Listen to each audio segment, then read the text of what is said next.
Iglesia de Cristo, es tiempo de pelear ardientemente por nuestra fe, porque hombres impíos han entrado encubiertamente al redil de las ovejas, haciéndose pasar por siervos de Dios, mas por dentro son lobos rapaces, y por avaricia tuercen las Escrituras y hacen mercadería con el pueblo de Dios, usando palabras fingidas para enriquecimiento ilícito.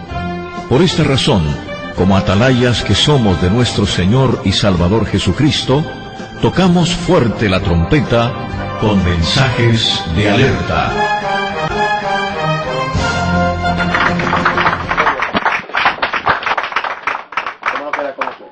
Dios les bendiga a todos, hermanos. Es una bendición estar aquí para poder escuchar la palabra de Dios una vez más, por pura gracia y misericordia de Él. Dios bendiga al hermano que nos visita hoy. Es un gozo, hermano, verle, tenerle, escucharle lo que usted dijo. Y creo que todos somos importantes dentro de este reino, y principalmente aquellos que, como usted, llevan las buenas nuevas de salvación por muchos lugares. Así es que, mis hermanos, hoy vamos a hablar bajo el tema la Iglesia de Jesucristo y su trayectoria sobre esta tierra.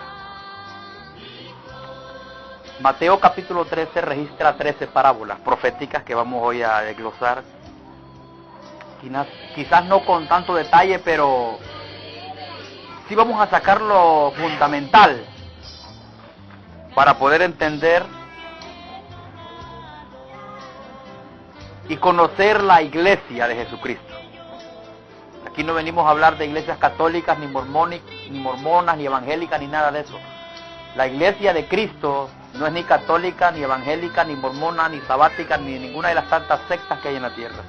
Simplemente ella es la sencilla Iglesia de Jesucristo, a quien se le llamó por primera vez cristianos en Antioquía, y así sucesivamente, por lo menos en la Biblia 3 veces se les llamó cristianos. Ese es el nombre original de ella, la Iglesia cristiana. Y ser cristiano es ser como Cristo, pensar como Cristo, ver como Cristo, desear lo que Cristo desea, hacer lo que Cristo haría, ir donde Jesús haría. Es la iglesia cristocéntrica. Entonces nuestro tema será la Iglesia de Jesucristo y su trayectoria en esta tierra. Mis hermanos, bienvenidos a escuchar la palabra de Dios, porque hoy vamos a escuchar una nueva palabra, como es de costumbre en el Señor. Cada día son nuevas sus misericordias, son nuevas sus revelaciones, y cada día necesitamos una nueva palabra para poder vivir. Si hoy no escuchamos una palabra, el día que no escuchemos una palabra de Dios nueva, ese día morimos. Pero no nueva en el sentido de que sea moderna, porque Jesús dijo un mandamiento nuevo os doy. ¿Cuál era el mandamiento nuevo? Ok, pero ese mandamiento no era nuevo. Y sí era nuevo. ¿Por qué era nuevo? Porque era un mandamiento que se había olvidado, ido a la historia. La gente estaba viviendo una etapa de vida donde había olvidado amar a la manera de Dios. Pero el mandamiento es viejo porque es antiguo. Desde el principio de Caín y Abel, Caín tuvo que haber amado a Abel. Por eso Dios le dice: oíme, Caín, ¿dónde está tu hermano? Es decir, el amor que deberías de tener hacia él, ¿dónde está? Dios siempre reclama, y la sangre del justo Abel siempre clama. Por eso no es necesario defenderse en el Evangelio. La sangre del justo clamará, y el juez se vengará. Eso será seguro. Mateo capítulo 13, verso 1 hasta el versículo... Bueno, todo el capítulo, pero no lo voy a leer todo. Hay 7 parábolas, por favor. Parábola número 1, capítulo 13, verso 1. Dice ahí, parábola del sembrador. Esa es la primera parábola. La parábola del sembrador. Pero la segunda parábola está en el verso 24, la parábola del trigo y la cizaña. Y la tercera parábola está en el verso 31, que es la parábola de la semilla de mostaza. Y la cuarta parábola está en el verso 33, que es la parábola de la levadura. Y la quinta parábola está en el verso 44, que es la del tesoro escondido. Y la sexta parábola está en el verso 45, es la perla de gran precio. Y la séptima es el 47, la red. Mis queridos hermanos, entended. La iglesia de Jesucristo tuvo un inicio, tuvo una continuación y tendrá una culminación en esta tierra. Y aquí, cuando el Señor está narrando estas 13 parábolas proféticas, todavía la iglesia no ha surgido. Pues la iglesia inicia en Hechos 2, cuando el Espíritu Santo cae en Pentecostés, porque en Mateo 16, 18 Jesús había anunciado ya y dijo, había anunciado el surgimiento de su iglesia, pero él solo lo anunció. En Mateo 16, 18 dijo en adelante, yo edificaré mi iglesia y las puertas del infierno no prevalecerán contra ella. De paso digo algo, el surgir de la iglesia era el surgir de una gran batalla. Una gran batalla donde todito el infierno vendría contra ella. Era seguro que el infierno vendría contra ella, pero también era seguro que la iglesia iba a vencer sobre el infierno. Porque Jesús dijo, yo edificaré mi iglesia, por tanto no es la iglesia de ningún maldito pastor de la tierra. Edificaré mi iglesia, no es la iglesia de ningún concilio, es la iglesia de Jesucristo, la cual él ganó con su propia sangre. Yo edificaré mi iglesia y las puertas del infierno, no dijo que no atacarían, dijo que no prevalecerían. Lo que indica que el infierno iba a atacar, pero no iba a vencer. Porque como textos, como está escrito en la Biblia, mayor es el que está en nosotros que el que está en el mundo. También dice la Biblia que ninguna maldita arma forjada prosperaría contra el pueblo de Dios. También está escrito que el enemigo vendrá como río, pero el Espíritu de Dios levantaría bandera. Y Jesús dijo estas palabras, los que están en manos de mi Padre, nadie los arrebatará. Y el apóstol dijo también, por lo cual estoy seguro que ni la vida ni la muerte, ni lo alto ni lo bajo, ni lo presente ni lo porvenir, ni ninguna otra cosa creada nos podrá separar del amor de Dios, que es en Cristo Jesús, Señor nuestro. Por tanto, Jesús habló del surgimiento de su iglesia. Dijo esta palabra, yo edificaré. No dijo yo ya edifiqué, ni tampoco dijo estoy edificando. Yo edificaré, es una expresión futura. Pero en esencia, aunque Cristo era el que llegaría a edificar la iglesia, Cristo lo iba a hacer a través del Espíritu Santo. Y esto inicia en Hechos 2, a través de Pedro. Por eso Jesús, después que dice, yo edificaré mi iglesia, dice, y a ti, hablándole a Pedro, te daré las llaves del reino de los cielos. Todo lo que atares en la tierra será atado en los cielos. Y lo que hagas también abajo será hecho arriba. ¿Por qué le dijo a Pedro, a ti te daré las llaves? Porque era Pedro el primer apóstol que se iba a poner de pie en Hechos 2. Cuando el Espíritu Santo cae en Pentecostés, cuando aquella gran multitud dice, están borrachos, están ebrios, Pedro dice, no es que están borrachos, lo que pasa es que el profeta Joel habló hace unos años atrás y profetizó dicho evento. Derramaré mi espíritu sobre toda carne, sobre ancianos, sobre niños, sobre jóvenes, sobre siervas y profetizarán. No están borrachos, dice Pedro. Y se añaden como 3,000 y la iglesia comienza a nacer. Así que esta iglesia de la que Jesús hace mención en Mateo 16 y la cual inicia en Hechos 2, Jesús hace una narración profética de cómo sería la iglesia de inicio a fin en estas 13 parábolas proféticas. La primera parábola, que es la del sembrador, marca el inicio de la iglesia. Las siguientes 3 parábolas, que son la cizaña, la mostaza y la levadura, marcan la continuación de la iglesia a través de los años. Y las últimas 3 parábolas, que son el tesoro escondido, la perla de gran precio y la red, marcan el final de la iglesia en esta tierra. Ella inicia en Pentecostés, en Hechos 2, pero ella exactamente terminará ahorita, a tan solo unos instantes, cuando el arrebatamiento de la iglesia ocurra. Cuando haya entrado, como dijo el texto en Romanos 11, la plenitud de los gentiles. Mis queridos hermanos, el inicio de la iglesia estuvo marcado con avivamiento, pero la continuación ha estado marcado de apostasía.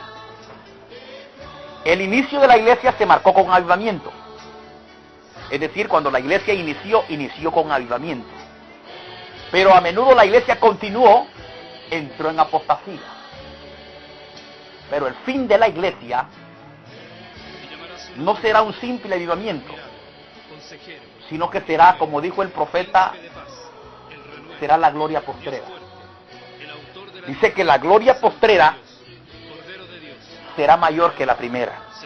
Mis amigos, un loco dijo hace muchos años, la gloria ha sido traspasada.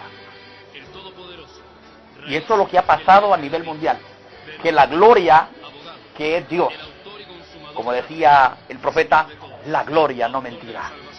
La gloria es Dios. Y Jesús es la gloria de Dios. Pues la gloria ha sido traspasada. Cuando la iglesia inicia, Jesús aquí profetiza de que la iglesia iniciaría en un gran avivamiento. De hecho, fue así desde Hechos 2. Porque en Hechos 1, verso 8, 9, Jesús dijo, y recibiréis poder cuando haya venido el Espíritu Santo sobre vosotros. Como consecuencia, me seréis testigos. Primero en Jerusalén.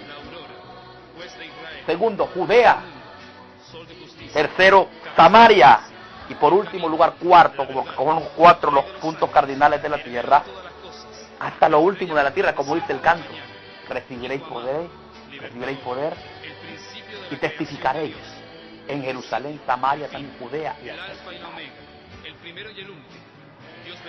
La iglesia se extendió, y desde el capítulo 1 hasta el capítulo 8 se extiende en toda Jerusalén, desde el 8 hasta el 13 se extiende hasta Samaria, y podría hablarle de el libro de los Hechos, cómo el evangelio inicia, continúa y se extiende hasta el final, hasta llegar a Hechos 28, cómo se extiende todo.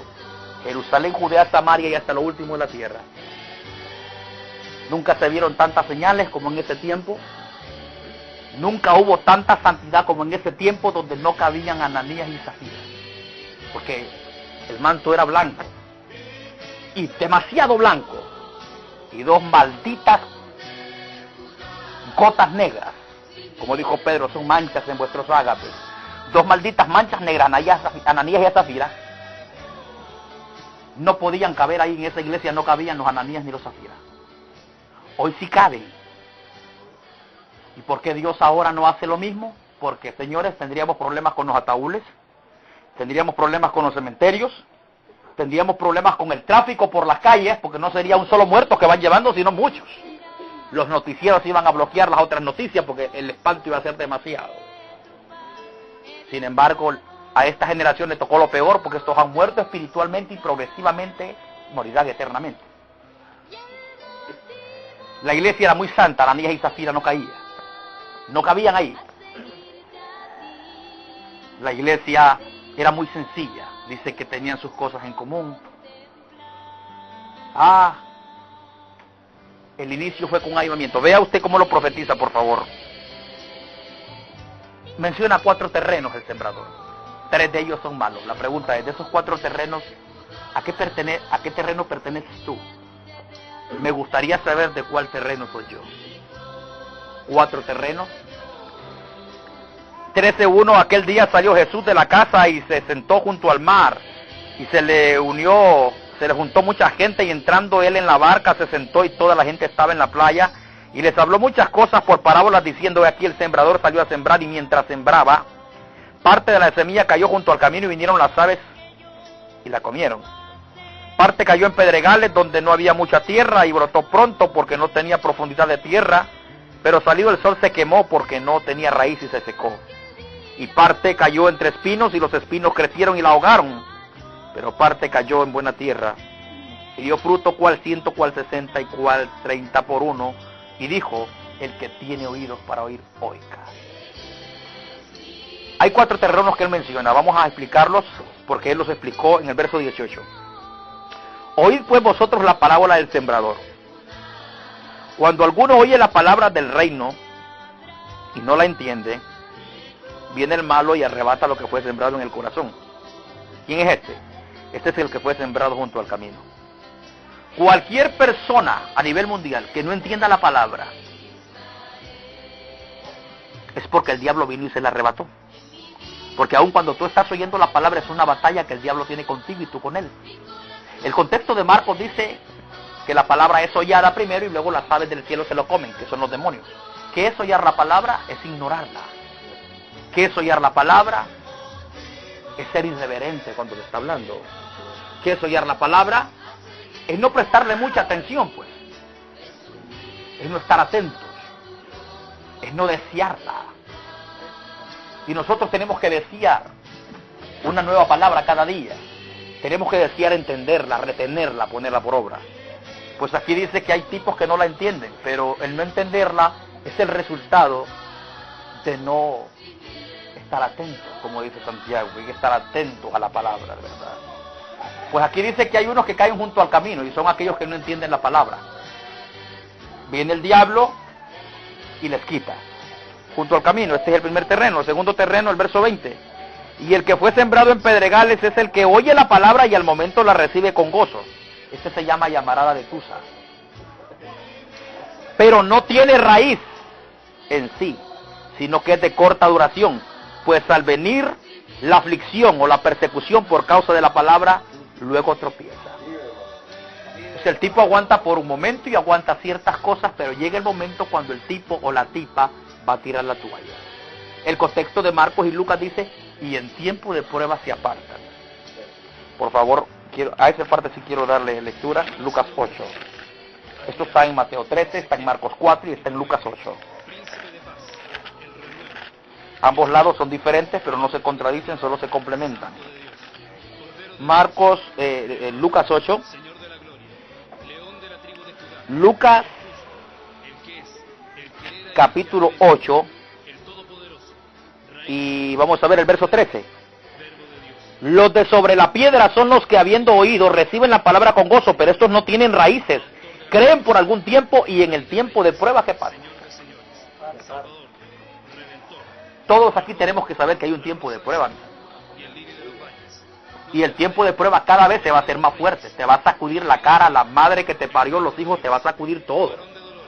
Te va a sacudir los hígados, los intestinos, nos va a sacudir bien sacudidos. A ver qué es lo que hay dentro de nosotros. Hay un tiempo de prueba. Y la prueba cada vez se hace más fuerte, cada vez más reciente. Cada vez más duro, cada vez más difícil, cada vez menos fuerza, cada vez más grande el enemigo. Porque es más rico, entre más maldito, entre más grande es el maldito enemigo y más débil soy, es mejor la gloria para Dios. Porque entonces Dios va a decir: yo elegí lo que no es para deshacer lo que es. Dios prefiere un gigante Goliat frente a un pequeño David. Pues entonces David dirá: yo voy a ti en nombre de Jehová, Dios de los ejércitos, a quien tú has provocado. Mis hermanos, aquí en el versículo 22 está el tercer terreno. El que fue sembrado entre espinos, este es el que oye la palabra, pero el afán de este siglo, el engaño de la riqueza se ahoga en la palabra y se es infructuosa. Y este es el último maldito Dios donde ha caído la mayor parte de la iglesia a nivel mundial: el amor al dinero. Dice que es la raíz de todos los males. ¿Por qué muchos pastores no predican la verdadera doctrina? Por amor al dinero. El amor al dinero los provoca a no hablar, porque al hablar la gente se va. Porque quieren ser enriquecidos, porque quieren tener esto o tener aquello. Pues aquí Jesús marcó todo esto. Por tanto, está el que cae junto al camino, está el que cae en pedregales y está el que cae entre espinos. 3 terrenos malísimos. Pero hay un cuarto terreno que es el bueno. Mas el que fue sembrado en buena tierra, verso 23, este es el que oye. Y no solo la oye, la entiende la palabra. Y no solo la entiende, también la obedece, es decir, da fruto. Y produce, amigos. 100, 60 y 30, los 3 niveles de la iglesia. Cuando tú inicias, eres un niño espiritual, da fruto a 30. Cuando tú continúas, de niño pasas a ser un joven espiritual, da fruto a 60. Y cuando tú creces hasta la estatura perfecta, entonces dejas de ser niño, joven, y luego eres un padre espiritual. Esos 3 niveles están en toda la Biblia. 1 Juan 2 dice, os escribo a vosotros hijitos. Estos son los niños. Segundo, os escribo a vosotros jóvenes. Estos son los jóvenes que dan a 60. Y finalmente, os escribo a vosotros padres. Hay 3 niveles de espiritualidad en la iglesia: los niños, los jóvenes y los carnales. Y para pelear hay que ser padres. Niños, jóvenes y padres, quise decir. Cuando tú inicias eres niño, cuando continúas creciendo eres joven, y cuando creces más eres un padre. Y para poder batallar esta batalla se necesita ser padre. Se necesita ser padre. Mis hermanos, pues quiero decirles que en el verso 23 se encuentra la profecía del inicio de la iglesia. En el versículo 23 se encuentra la profecía de la iglesia, su inicio glorioso que daría fruto.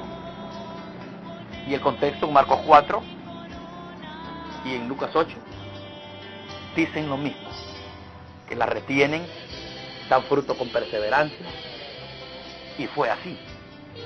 Desde Hechos 2, aquellos que eran buena tierra, aquellos apóstoles, comenzaron a esparcir el evangelio, comenzaron a sufrir por el evangelio, comenzaron a predicar el evangelio en toda su fuerza, con mucho denuedo, con mucha autoridad, demostrando así que Cristo estaba en ellos. Tanto así que Hechos 4 y en adelante dice de que la gente que los veía se daban cuenta que habían estado con Jesús. ¿Por qué se habían dado cuenta que estaban con Jesús?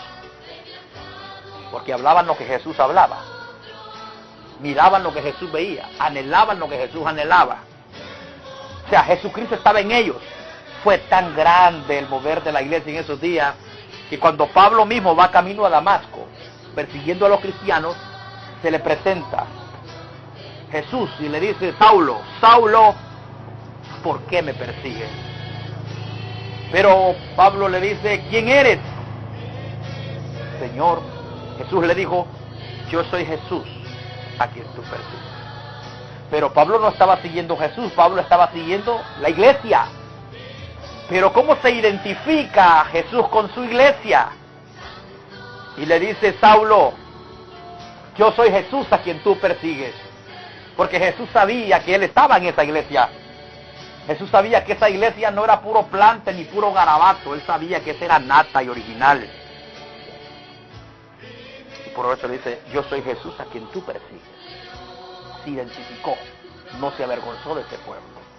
Pues la iglesia al inicio inicia con gloria, inicia con avivamiento. Y Jesús lo profetiza aquí.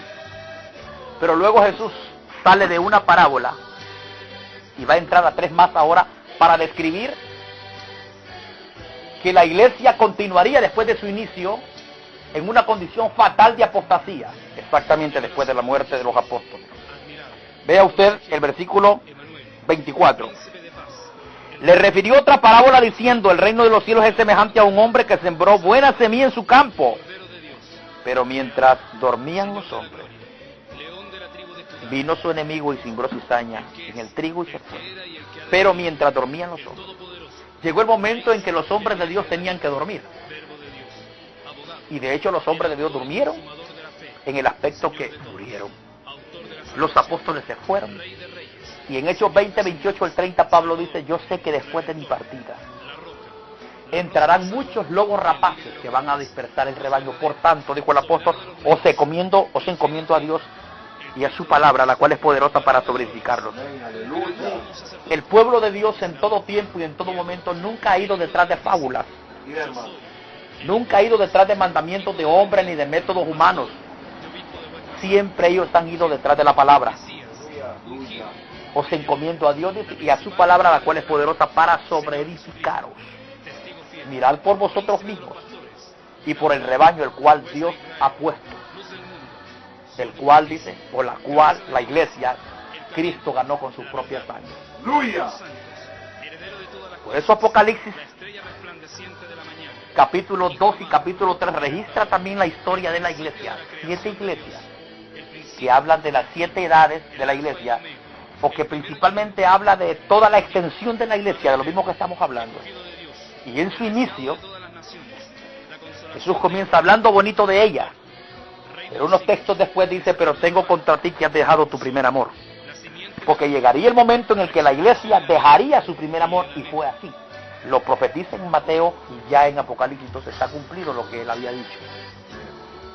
Pero ¿qué pasa con esto?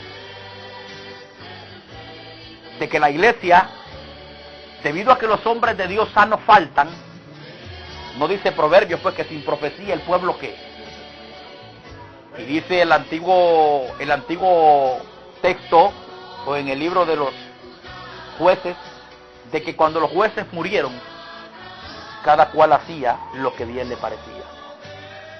Hay mucha gente que no hace algunas cosas porque hay un hombre de Dios, o 2 o 3 o varios. Pero si esos hombres de Dios no estuvieran, todo ese atajo de perros harían lo que bien les parezca. Pues esa basura no califica para el cielo. Porque aquí hay que ser cristianos con pastor o sin pastor. ¡Aleluya! Aquí hay que ser cristianos con infierno o sin infierno. Mis amigos nos han enseñado mal el evangelio. Algunos son cristianos porque tienen un pastor enfrente. Otros son cristianos porque les han dicho que el infierno espera a los malvados y tienen miedo al infierno. Otros son cristianos porque les han contado que vienen 7 sellos, 7 copas y 7 trompetas que van a ser tocadas. 21 bombazos de Dios que van a estremecer toda esta tierra. Entonces ellos tienen miedo a eso. Pero el ser cristiano original, debimos ser cristianos sin tenerle miedo al infierno. Debimos ser cristianos sin tener miedo a lo que venga. Debimos seguir a Dios así no tuviésemos un pastor. Porque a Dios se le sigue por amor, no por temor. A Dios se le tiene respeto y se le tiene reverencia y pánico. Pero a Dios se le sigue por amor principalmente. La gente que sigue a Dios por temor al infierno, al no haber infierno quiere decir que no servirían a Dios. La gente que sirve a Dios por temor a lo que vendrá, pues al no venir nada no servirían a Dios. La gente que sirve a Dios por simplemente porque tiene un guía que le guía, pues al morir ese pastor, ¿qué pasaría? ¿Qué pasaría si el pastor Julián se le muere o Dios lo lleva? Algunas se profundizarían viendo novelas. Hablo de las que todavía no miran. Otros se profundarían en el fútbol, como lo mencionó él. Pero ¿qué pasaría? Porque dice que cuando los jueces murieron, cada quien hacía cual bien le parecía. Hay mucha gente que no hace esto o aquello, hermano, por temor a cierto hombre de Dios, o a este otro, o al pastor principalmente, porque está vigilando. Y ese nivel de espiritual es malísimo, porque Dios dice no sirve. No sirve porque todavía está en la viva carne. 2 cosas, o no es de Dios esa tipa, ese tipo, o aún siendo de Dios no está listo para el rapto. Mis hermanos, pero mientras dormían los hombres, vino un enemigo y sembró cizaña en el trigo. Note usted que hay un grupo que está durmiendo, pero hay un trigo que está presente. O sea que la iglesia estaba acá, que es el trigo. Pero quien desaparece son los ministros. Los hombres comenzaron a irse, porque la persecución, escuche, era tanta en la iglesia primitiva, y los primeros que volaban cabeza eran los líderes. Porque está escrito, y hiere al pastor, que sean dispersas las ovejas. Cuando el tipo mata al pastor, entonces las ovejas huyen. Y claro, también caen ellas con los lobos, con las fieras, pero hay algunas que logran sobrevivir en su esparción. Pues aquí el trigo que queda ya no tiene la cobertura de los hombres de Dios, porque se han ido, han partido como grandes valientes, como grandes soldados. Han llevado la espada en la mano y han muerto peleando. han sido mártires de Cristo, llegaron a dormir. Yo sé que después de mi partida entrarán lobos rapaces, y estos lobos rapaces fueron los que entraron aquí. Así que, mis hermanos, cuando nosotros echamos un vistazo aquí a la parábola de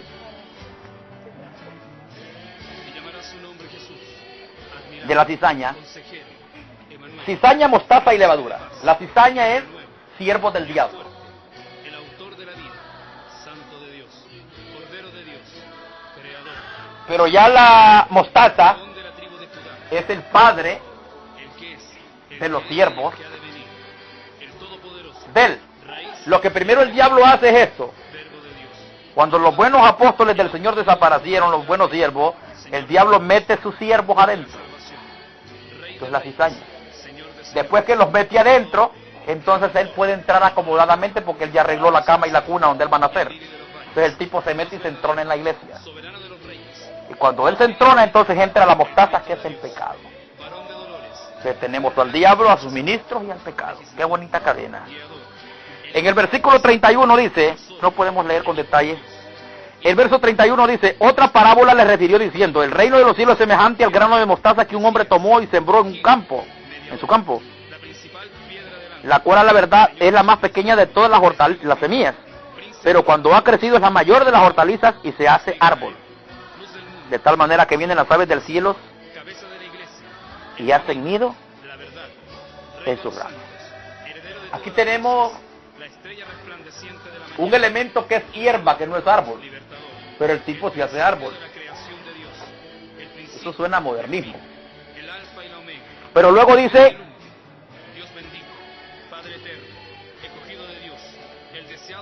de tal manera que vienen las aves del cielo y hacen nidos en su rama. Ahora la pregunta es,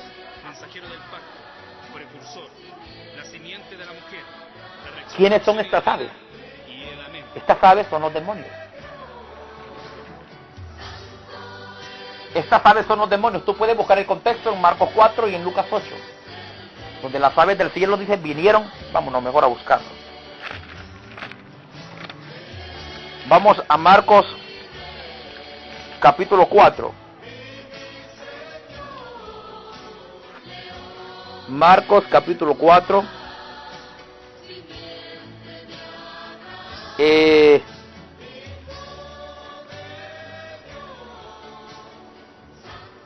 Ok, 4, pero vamos a ir a Lucas primero, capítulo 8.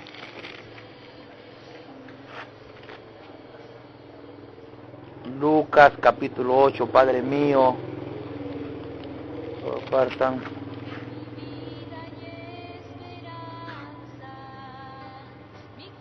Ok, versículo 5. El sembrador salió a sembrar la semilla y mientras sembraba una parte cayó junto al camino y fue hollada, y las aves del cielo, ¿qué dice? Este es el que cayó junto al camino. Note que dice, las aves del cielo se la comieron a los del junto al camino. Ahora vea Marcos 4.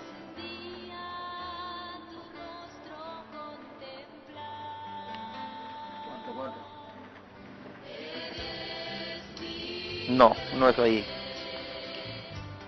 Marcos 4.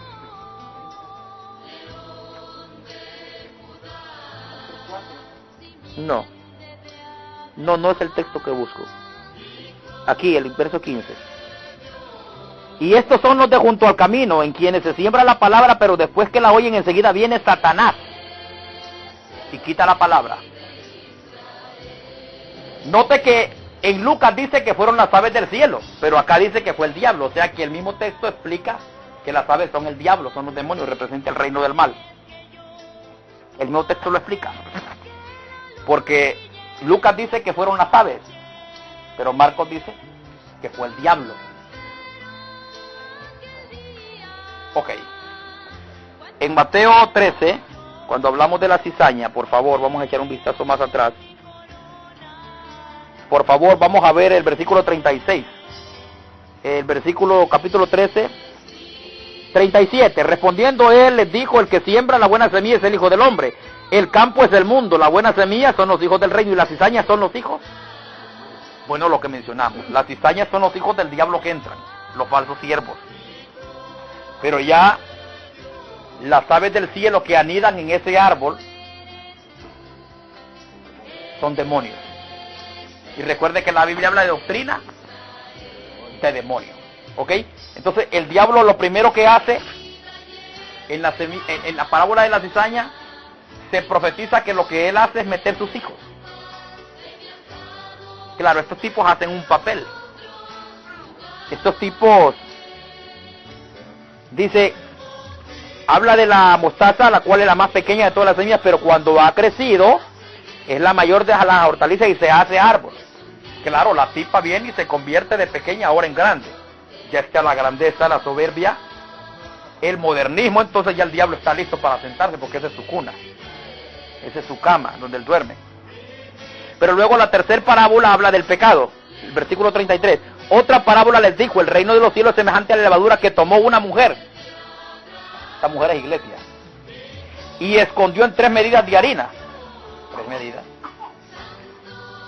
Hasta que todo fue leudado. ¿Qué significa que todo fue leudado?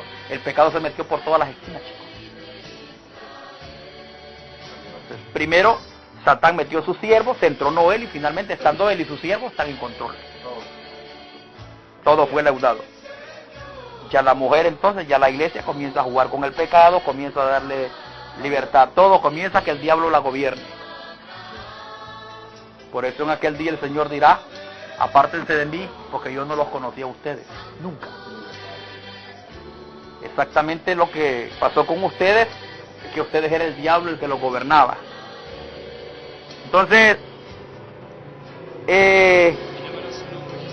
cuando la iglesia inició con ese avivamiento, pero continuó con esa gran tragedia de apostasía donde los hombres de Dios mueren, entran los falsos ministros, entra el diablo y finalmente el pecado en todas sus fuerzas.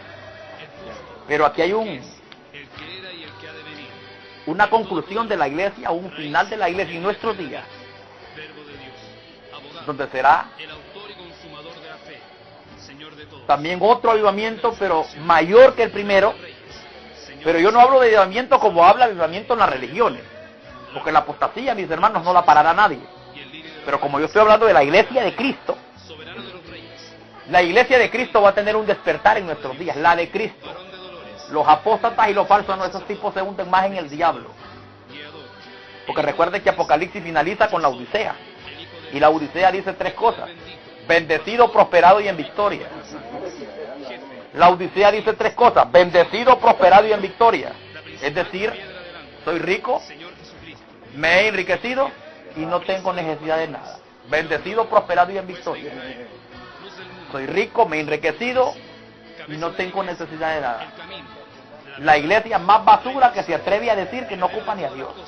No tengo necesidad de nada y se fundamenta en el dinero. Soy rico, me he enriquecido. Dios Mamón es el que lo gobierna. El Dios del Eterno no existe para ellos. Pues que Dios Mamón lo salve cuando se estén quemando en el infierno a todos ellos.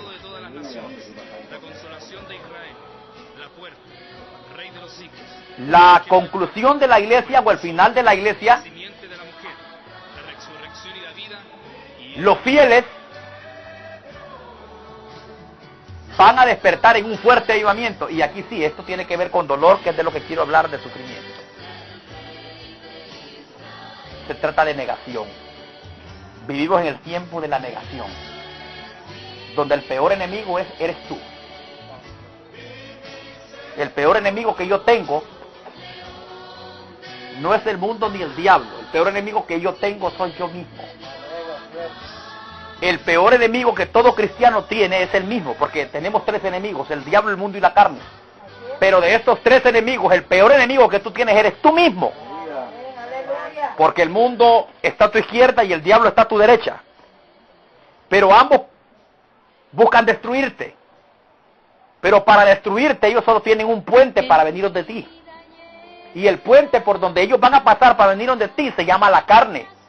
Y el día que tú destruyas ese puente, mates esa carne, el diablo solo te va a ladrar como perro de largo. El mundo solo de lejos te va a tirar sátiras, pero no podrá llegar a ti, porque el puente tú lo destruiste. Por eso el texto decía, Pablo le dijo a Timoteo, cuídate de ti mismo. Jesús dijo también, guardaos de vosotros mismos. Y Pablo expira en Romanos 7 y dice esta palabra, miserable de mí, ¿quién me librará? Veo otra ley en mis miembros. Para Pablo no era tan peligroso el diablo, para él el peligroso era él. Por eso decía, cada día muero. Ya no vivo yo, Cristo vive en mí, y lo que vivo en la carne lo vivo en la fe del Hijo de Dios. Aleluya. Él no era que ignoraba al diablo, pues él decía, no ignoramos sus maquinaciones. Pero él sabía que el blanco era él. Porque al diablo se le dijo en Génesis 3, maldita serás todos los días de tu vida y polvo comerás todos los días de tu vida. ¿Qué comería, dijo? Polvo. ¿Y el hombre qué es? Polvo. ¿Fue hecho del polvo? Hay una parte, mi hijo, que nace del polvo, pero hay otra parte que nace de arriba. Lo que nace de abajo él se lo puede hartar, pero lo que nace de arriba no se lo puede hartar. Por eso el hombre de Dios tiene que saber que hay una parte en él que es polvo y hay otra parte que es cielo. Tiene que saber que hay una parte que es carne y otra parte que es espíritu, y que la carne y el espíritu luchan. Luchan. Y cuando tú te mantienes o yo nos mantenemos en la carne, entonces el diablo nos huele. Y olemos a polvo, nos harta. Pero cuando olemos a espíritu, el tipo no haya que hacer porque no puede. Por eso Daniel no se lo comió adentro, el foso de los leones, porque Daniel no era polvo. Ese tipo era espíritu. El tipo olía a cielo. El tipo no andaba en la carne. Entonces, ¿qué pasa? Que claramente tenemos que ver de que nuestro peor enemigo está en nosotros mismos. En nosotros mismos. Entonces tenemos que pelear contra nosotros mismos, porque Jesús dijo que de adentro del corazón de los hombres salen los malos pensamientos, en Marcos 7:21. Los hurtos, las avaricias, esto y aquello. Y por eso dice el texto, engañoso y perverso es el corazón, porque el corazón quiere engañarme algunas veces y darme casaca y terapia. Pero el tipo que tiene los ojos en la cabeza no se deja dar terapia, porque él sabe que el mal está dentro de él. Y usted podrá ser muy cristiano, y podrá tener un nivel muy alto en el evangelio, pero su carne nunca será cristiana. Porque Romanos 8, 5 y 4 y 6 dice que la carne no se puede sujetar a Dios, no puede agradar a Dios, ni tampoco puede. Cuando Dios me salvó a mí y a usted, Él inició en nuestro espíritu. Y nuestro espíritu muerto e imperfecto, Él lo hizo perfecto, dice Hebreo. Continuó en nuestra alma, pero somos seres de tres partes, espíritu, alma y cuerpo. Él inició en tu espíritu y ha continuado en tu alma, pero va a finalizar en tu cuerpo hasta el día del rapto de la iglesia. Eso se llama redención de nuestro cuerpo. Nuestro espíritu fue redimido. Nuestra alma también, porque estábamos muertos y ahora tenemos vida, pero esta maldita carne sigue siendo la maldita carne. Mas un día esto corrupto se va a transformar en algo incorrupto. Esto que ahora es nuestro propio enemigo, un día no estará. Por eso Él nos va a quitar de la presencia del pecado. Nos libró de la pena del pecado, nos libró del poder del pecado, pero falta que nos libre de la presencia del pecado. Estamos muy cerca, habitamos con Él. Por eso Pablo decía, el pecado que mora en mí. Mis hermanos, el último tiempo de la iglesia va a vencer, la de Él. Va a triunfar, va a entrar en un fuerte avivamiento para con Dios. Pero no avivamiento de esos avivamientos raros de la gente, porque hoy creen que avivamiento es tener un gran templo. Creen que avivamiento es tener una megalomaniática iglesia. Creen que avivamiento es tener un gran conjunto musical en un templo.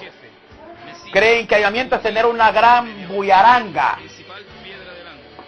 Creen que avivamiento es tener una iglesia de un gran número de personas, pero en la Biblia no es así. Avivamiento no es un gran número de personas, porque en todo tiempo los fieles han sido la menor parte. En los días de Noé se salvaron 8 personas. En los días de Sodoma se salvaron 3 personas. En los días de Gedeón habían 32,000, pero todo era pura basura, solo 300 ocuparon. En los días de los profetas, un loco Jeremías, un loco Isaías, un Daniel, un Acán, un Sadrach, Mesach y Abednego. Todo lo demás era basura, pura basura. Busqué un hombre, dice Jehová en Ezequiel 22:30, no lo hallé. Busca un hombre que haga verdad y hable justicia. Jeremías 5 y Jeremías 6. Se acabaron los piadosos de la tierra, decía el Salmo y decía el profeta Isaías. Y en los días de Jesús mismo, Jesús le da de comer a 4,000 hombres, aparte de mujeres y aparte de niños. Y después le da de comer a 5,000 hombres, aparte de mujeres y de niños. Dice la Biblia que en Pentecostés solo habían como 120. Lo demás, ¿dónde estaba? Pura basura. Porque le seguían porque les daba de hartar y él se los dijo en la cara. Hosana, Hosana, bendito el que viene en el nombre de Jesús. Pura religión y emoción. Porque cuando Pilato dijo, ¿a quién queréis que os dé? ¿A Barrabás o a Jesús? Danos a Barrabás y dale corte a Jesús. Por eso Jesús no se confiaba de esos malditos. Juan 2, 23, 24, 25 dice, Jesús no se confiaba de los hombres. Nunca se confió, sabía quién creía en él, sabía quién le iba a entregar y desde el principio lo supo. Era un soldado de guerra bien formado. Entonces, ¿qué pasa? Que también está escrito, no temáis manada pequeña. ¿Qué pasa? Que estrecha es la puerta y angosto el camino que lleva a la vida y pocos son los que la hallan. Y ancho y espacioso es el camino que lleva a la perdición y muchos. Aún en la línea de los ministros vendrán muchos falsos cristos. Siempre lo que se pierde es la mayoría. Maestro, Señor, ¿son pocos los que se salvan? La respuesta dice, esforzaos a entrar por la puerta estrecha, porque muchos querrán entrar y no van a poder. Ahora, él dijo que con sincero corazón van a querer. Los tipos van a querer, pero no van a entrar porque los tipos quieren entrar a la manera de ellos. Quieren entrar haciendo su propia puerta, creando su propio camino, creando su propia verdad, dándole otra imagen a la esencia de la vida, poniendo otra antorcha de luz en el camino, dirigiéndose con otro tipo de pastorado, mas no es así. El texto sigue diciendo, paraos en los caminos y preguntad por la senda antigua, cuál sea el buen camino y andad por él. Pero los caras de barro dijeron, no andaremos. Y insiste Dios diciendo, escuchad, puse profetas atalayas que dijesen escuchar el sonido de la trompeta, y dijeron, no vamos a escuchar. Pues, ¿qué pierde Dios si se van al infierno? ¿Acaso Dios nunca ha visto ir gente al infierno? ¿Acaso no cayó el diablo y los demonios que eran más grandes que los bichos de la tierra? Señoras y señores, dice Job en el capítulo 35, si pecas, ¿qué le vas a hacer a él? O si sos justo, ¿qué le vas a dar? No, mi hijo, dice, él es Dios. Y el bien que tú hagas, pues, será dicha tuya. Y el mal que tú hagas será tragedia tuya, dice Job, capítulo 35. Mis hermanos, el tiempo que vivimos, nadie podrá entrar al cielo si no hay una negación. De hecho, el evangelio que Jesús enseñó no fue un evangelio cualquiera. Enseñó a los suyos y dijo, si alguno quiere ser mi discípulo, niéguese a sí mismo primero. Enseñó 3 cosas. Número 1, niéguese a sí mismo. Número 2, tome su cruz. Y número 3, sígame. En otras palabras, el que no quiere, lárguese. Dice la Biblia, eso está en Juan 14, eso está en Lucas 9. No, eso está, perdón, en Lucas 14, en Lucas 9, en Mateo 16. Si alguno quiere ser mi discípulo, niéguese a sí mismo. Negarse a sí mismo es olvidarse de sí, es llegar a la muerte. Tome su cruz, que es estar dispuesto a sufrir cualquier cosa y aún lo mayor, que es la muerte. Porque la cruz hablaba de muerte, la cruz hablaba de vergüenza, porque la cruz era el sitio donde morían todos los peores asesinos de aquel tiempo. Y dijo, sígame. Negarse. Por favor, démosle lectura a las 3 parábolas. El verso 44. Además, el reino de los cielos es semejante a un tesoro escondido. Qué linda palabra. Recuerde, en un campo. Recuerde que ya dijo el Señor que el campo es el mundo, ¿verdad? Además, el reino de los cielos es semejante a un tesoro escondido en un campo. El tesoro es Cristo. El tesoro es el Evangelio. El tesoro es la sana doctrina. El tesoro es la verdad de Dios, que está escondido en este perro mundo. el cual un hombre haya. Señor de la gloria, león de la tribu de Judá, el justo, La palabra un hombre aparece en singular, era y el que ha de venir, indicando así que los que van a encontrar estas verdades raíz no son la mayoría, sino que es la minoría. de Dios, abogado, El cual un hombre haya y lo esconde de nuevo. autor ¿Qué significa que lo esconde de nuevo? rey de reyes, Que el tipo atiende el mensaje del Señor donde dice, no des lo santo a los perros. la roca, la rosa de Sarón, El que conmigo de los valles, luz verdadera, no recoge desparrama. O sea que este tipo es el que recoge, no la bota. el Cristo de O Dios, como Samuel capítulo 3 que dice, y no dejaba caer la palabra de Dios al suelo. legislador, Entonces el hombre de Dios lo agarra y lo esconde, porque el tipo ya sabe que eso no lo quieren. el Hijo de Dios, Hijo Entonces de él lo Dios, esconde. pastor, Y ahora note lo que hace, y gozoso por ello va. Mesías, ungido, ¿Y vende qué? la principal piedra, Todo lo que tiene y compra aquel Señor campo. Jesucristo, ¿Qué es vender todo lo que tiene? El tipo suelta todo. la aurora, Si le toca separarse de la madre que lo parió, lo va a hacer. sol de justicia, cabeza de la iglesia, Si le toca separarse de la mujer, lo va a hacer. rey de los santos, Pero no como dijo aquel loco aquel día allá, estrella resplandeciente de la mañana, sino que se llega a cabo la situación en la que el hombre tiene su esposa, pero da la casualidad que la tipa es una hija del diablo. el alfa y la omega, el Pues la tipa le dice, ¿sabes qué vos? Yo no quiero que sigas a Cristo ya. Elegí entre Cristo y yo. deseado de todas las naciones, la consolación, Si seguís a Cristo, me voy de la casa. rey de los siglos, mensajero del Si pacto, no lo seguís, me quedo contigo. Pues el tipo le responde muy sabiamente y le dice, a Cristo no lo dejo ni por nada. Seguiría a Cristo hasta la muerte, hasta el final. Entonces, esa tipa tendrá que irse o tendrá que domarse.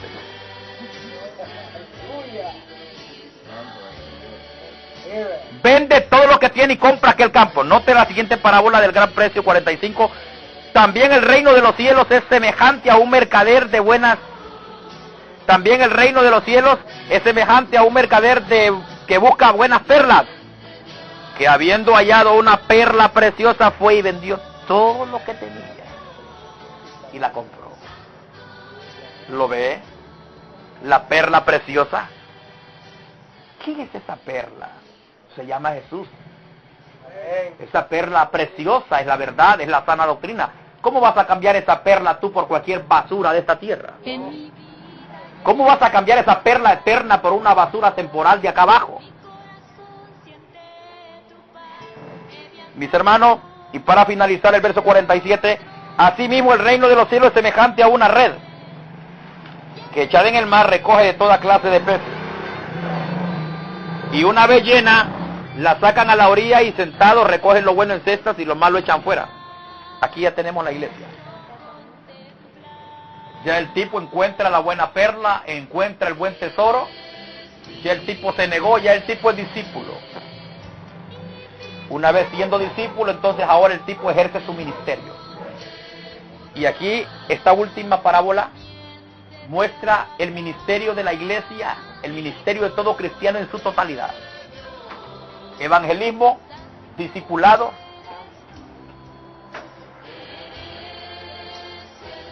y lo que siempre hemos mencionado, que en el mundo hay tres tipos de personas: los perdidos que tienen que ser evangelizados, los justos que tienen que ser enseñados y los impíos que tienen que ser ejecutados, mis amigos. Por favor, empiécenlos a ver. Asimismo, el reino de los cielos es semejante a una red que echada en el mar recoge de toda clase de peces. Aquí tenemos la pesca masiva, se llama esta. Esto se llama pesca, tira la red. Pero es masiva porque la tipa recoge toda clase de peces. Ahora note usted, eso es el evangelismo. Y una vez llena, la sacan a la orilla y sentados recogen lo bueno en cestas. Lo bueno en cestas, recogerlo, esto se llama discipulado. Esto se llama darle formación y preservar la buena parte.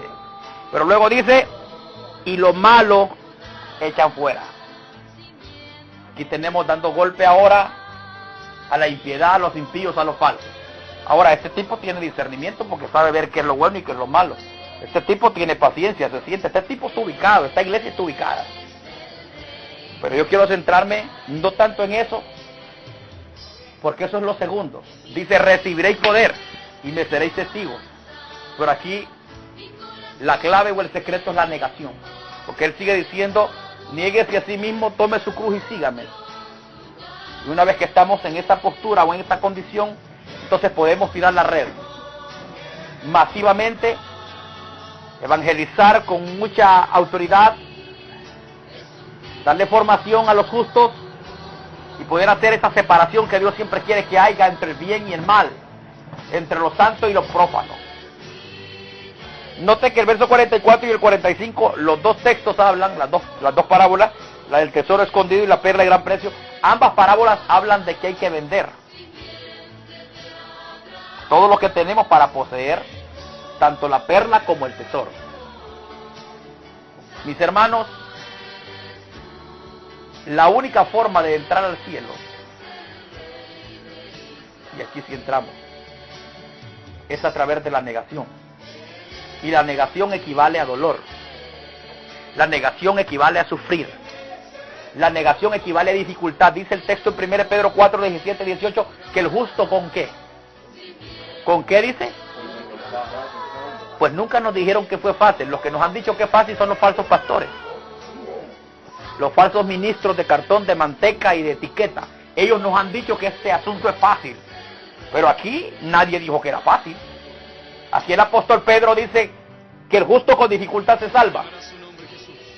Primero de Pedro 2:21. Quiero que me ayuden a leer ahora.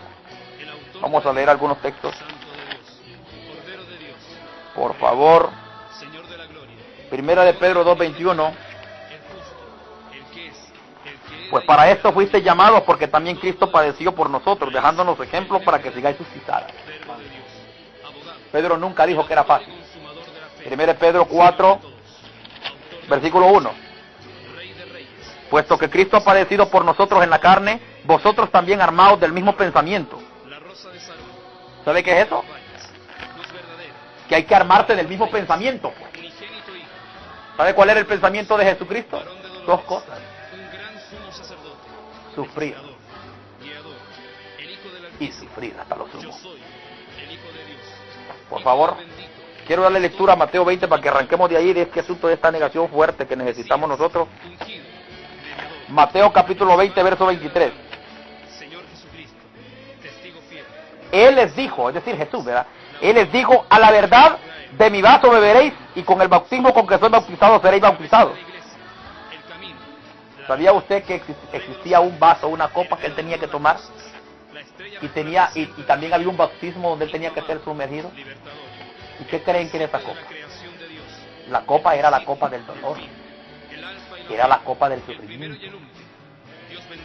Y el bautismo donde tenía que ser sumergido, ¿dónde creían que era? El deseado de todas las naciones, la consolación de Israel, la puerta, rey de Cuando el Padre lo abandona y lo deja solo en el Calvario. precursor, la simiente Yo tengo que llegar a sentir que Dios no está conmigo para ver de qué está hecha mi fe. Yo quiero que sea así, porque yo mismo quiero estar seguro qué tipo de fe tengo. Ahora vea usted, por favor. Vea usted lo que dice este libro de Juan, capítulo 18. Juan 18, 10 y 11. Entonces Simón Pedro, que tenía una espada, la desenvainó e hirió al siervo del sumo sacerdote y le cortó la oreja derecha, y el siervo se llamaba Malco. Y Jesús entonces dijo a Pedro, mete tu espada en la vaina. La copa que el Padre me ha dado, no la he de beber. Por tanto, la copa tenía que ver con el sufrimiento. Y él dijo que de la copa que él bebió, yo tengo que beber. Así que, amigo, el que no quiera tomar de esa copa, usted ya al día se debió largar. Si usted ya días debió dejar el evangelio, porque a Dios no le vamos a dar casacas ni terapia, a Dios nunca lo vamos a convencer, mijo. Aquí es que Dios nos va a ahorcar cada día y nos va a sacar la lengua a ver de qué estamos hechos. Dios nos va a llevar de desierto en desierto, de prueba en prueba, de lágrima a lágrima, de dolor en dolor. Esa es la verdad del evangelio. Nos va a llevar de lucha en lucha, nos va a llevar de batalla en batalla. Porque es el único camino para ir al cielo. Pero el profeta Ezequiel pega un grito en Ezequiel 21 y dice, hemos de alegrarnos cuando aún al cetro de su hijo lo vio como un palo cualquiera. O sea, yo voy a ser el bonito hijo. Si el hijo unigénito de Dios le sacó la lengua en el desierto, le sacó la lengua en Getsemaní, le sacó la lengua en el Calvario. Y yo no, me va a tener de bonito que bendecido, prosperado y en victoria. Gloria a Dios, aleluya. Cada quien haga la suya, aunque al final nos toque cabulla como a Judas. No, mis hermanos, como dijo Pablo, no nos engañemos, Dios no puede ser burlado. Ezequiel dice, hemos de alegrarnos. Ezequiel 21, verso 10, 11, 12, 13, 14. Hemos de alegrarnos cuando aún al cetro de su hijo miró como un palo cualquiera. O sea, ¿qué creen ustedes o qué creemos nosotros los cristianos que estamos en el mundo? Que después de Dios, que dice la Biblia que quiso quebrantar a Jesús, Isaías 53, 10, no escatimó ni aún su propio hijo, en Romanos 8, 31, 32 al 34, sino que le dijo a la espada de él, levántate contra el compañero mío y hazlo pedazos, en Zacarías 13, 7, verso 8 y 9. O sea, cuando Jesús mismo experimenta la furia de Dios encima. Jesús dice aquí clarito en español, de la copa que yo bebí la vas a beber. Y no solo eso, algo más, del bautismo con que yo fui bautizado, también seréis bautizados. Pero vea la actitud de Jesús al respecto. Juan 12, 27. Juan 12, 27. Ahora está turbada mi alma, ¿y qué diré? Padre, sálvame de esta hora. Mas para esto he llegado a esta hora. ¿Sabe cómo se llama eso? Soldado formado. Ahí no hay cobardía. Dice, la hora ha llegado. ¿Y qué diré? Padre, líbrame. No, dice, si para esto yo he llegado. Por favor, vea Lucas 12:50 ahora. Ahora vea Lucas 12:50. De un bautismo tengo que ser bautizado. Ahora note la expresión en signos de admiración. Y cómo mi angustio hasta que se cumpla. Él sabía que tenía que ir a la cruz. Él sabía que en la cruz tenía que sentir la soledad. Él sabía que en la cruz llegaría el momento en el que él iba a decir, Padre, Padre, ¿por qué me has desamparado? Pero él dice, yo me angustio. Porque aunque hubo un debate en el camino, él dijo esta expresión en Juan 12, si el grano de trigo no muere, quedará solo. Pero si él muere, llevará mucho fruto. Y el fruto es todo aquello que como resultado de su muerte él logró. Cuando él dijo consumado es, dijo el reino de la oscuridad ha caído, ya Satanás no va a tener más poder sobre mis siervos como lo tenía antes. Millones estarán conmigo en la eternidad y el gozo lo puso adelante. Puesto, dice, los ojos en el autor y consumador de la fe, el cual por el gozo puesto delante de él. Por eso no me gusta oír hablar de gente que habla de gozo presente, porque la Biblia no habla de eso. Y cuando lo habla en un sentido, no como las ratas lo hablan. Porque la Biblia dice que nosotros lloraríamos y que lamentaríamos y que en el mundo tendríamos aflicción y que dichosos son los que lloran y que hay de aquellos que ríen. La Biblia dice, está siempre gozoso, pero no se trata de pelar los dientes como los religiosos. Regocijaos, otra vez os digo regocijaos. Se trata de gozarse al estilo de Pablo y Silas en la cárcel, mijo. Cantando cantos a Dios, el cual puesto por el gozo delante de él, dice, sufrió la cruz. ¿Sabe usted cuál es el secreto de soportar la carga hasta el Calvario? ¿Sabe cuál es el secreto de llevarlas a cruz? Pues poner un gozo delante. Es decir, ver la esperanza que viene. Tener en mente que un día esa mujer que nos estorba ya no va a estorbar. Ese hombre que estorba a esa mujer ya no la va a estorbar. Esos padres que molestan a sus hijos un día no molestarán. Esos hijos que dan dolor de cabeza a sus padres ya no darán ese dolor de cabeza. Esos enemigos, esos vecinos que afectan que un día ya no estarán. Esa persecución económica nunca más estará. Esa persecución de cualquier tipo no estará, no habrá más lágrimas, ni llanto, ni dolor, ni clamor. Porque las primeras cosas pasaron. Y todas son hechas nuevas. Y enjugará Dios toda lágrima, dice, de los ojos de ellos. ¿Por qué? Porque en la tierra se lloró mucho, mijo. Solo la religión dice que aquí no se llora. Pero un Noemí dijo una vez en el libro de Ruth 1:20-21, no me llamen Noemí, Llámenme Mara, porque el Altísimo me ha puesto en gran amargura. Yo vine con las manos llenas, mas Él me ha puesto con las manos vacías, y en gran manera me ha afligido el Todopoderoso. La gente de Dios siempre experimentó la mano de Dios. Por eso Jesús dijo esto: no penséis que he venido para traer paz. Porque Él sabía que los malditos religiosos iban a hablar de paz, prosperidad, que bendecido, que prosperado y en victoria. Pues antes de que todo este relajo de basuras nacieran, Jesús habló aún de antes de ellos. Y les dejó ir esta palabra: no penséis que he venido para traer espada. Paz, si no espada. No penséis que he venido para traer paz, si no espada. Fuego vine a echar a la tierra, ya está encendido. Jesús trajo paz a los corazones de aquellos que le reciben a Él. Trajo paz con Dios, una amistad, una alianza. Pero ellos, como resultado de haber conocido a Dios, no iban a tener paz con todo lo que les rodea. Los hijos de Dios tienen paz con Dios y paz en sí mismos, de saber lo que son, de saber de dónde, hacia dónde van. Pero en esta vida, mis amigos, no hay paz, porque los impíos son como el mar y no tienen paz. Entonces, ¿qué pasa? En Mateo capítulo 26, versos 53 y 54,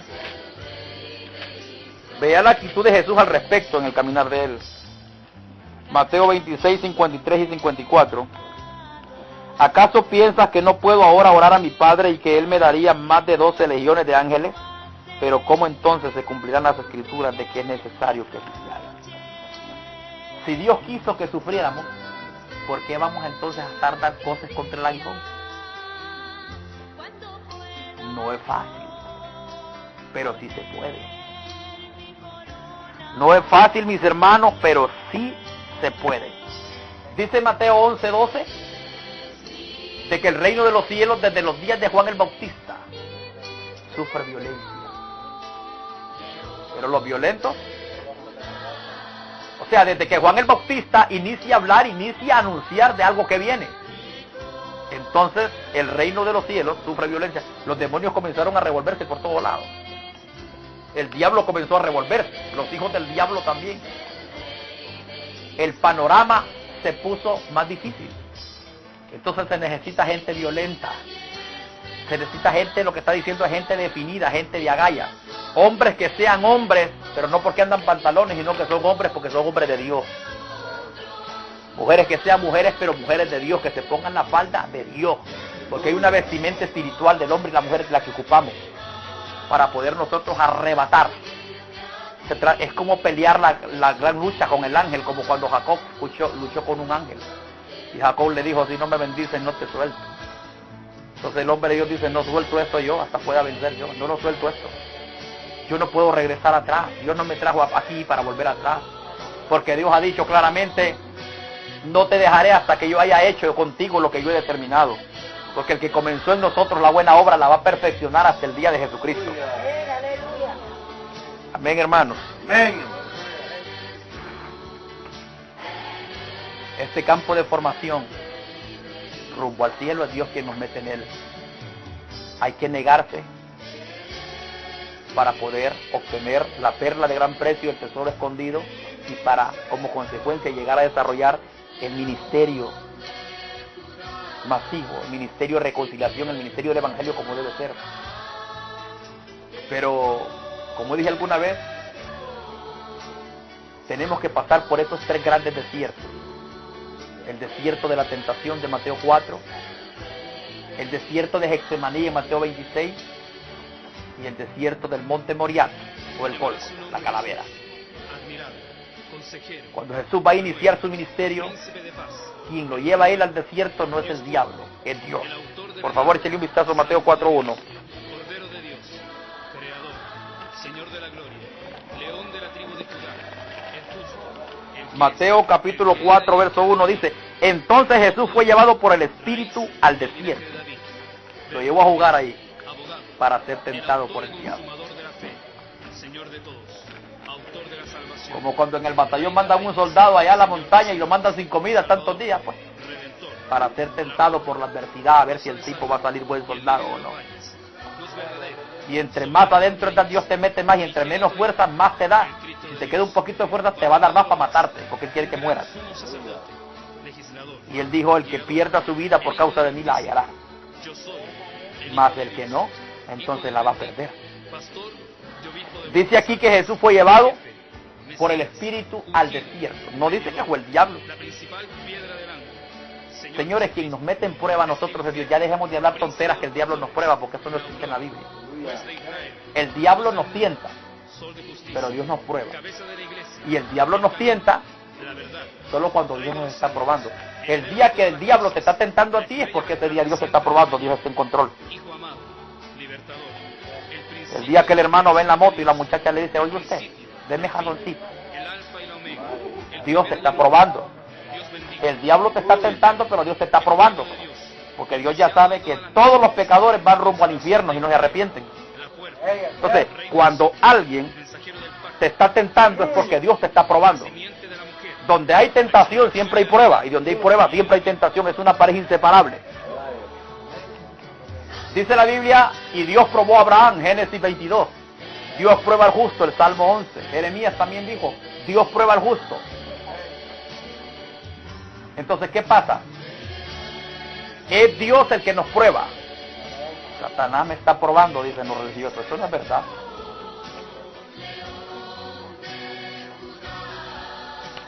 Dios nos prueba.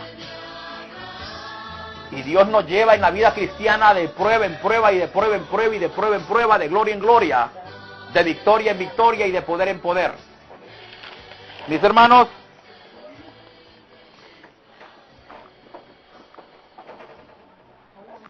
hablamos de Ruth 1:20-21. El Salmo 34:19 dice, muchas son las aflicciones del justo, pero de todas ellas, pero dice que son muchas las aflicciones, no dice que es una o dos, son muchas. El Salmo 126, 5 y 6 dice que irá andando y llorando el que lleva la buena semilla. Los que sembraron con lágrimas, pues aquí no se vale sembrar sin lágrimas, amigo. Aquí se vale que hay que llorar siempre que se siembre. Cada vez que se siembre hay que llorar. Esta es la herencia que le tocó a los santos. Pues mejor llorar en la tierra que ir a llorar al infierno, porque allá se llora para los siglos de los siglos, amigo. Y aquí llora un tiempo.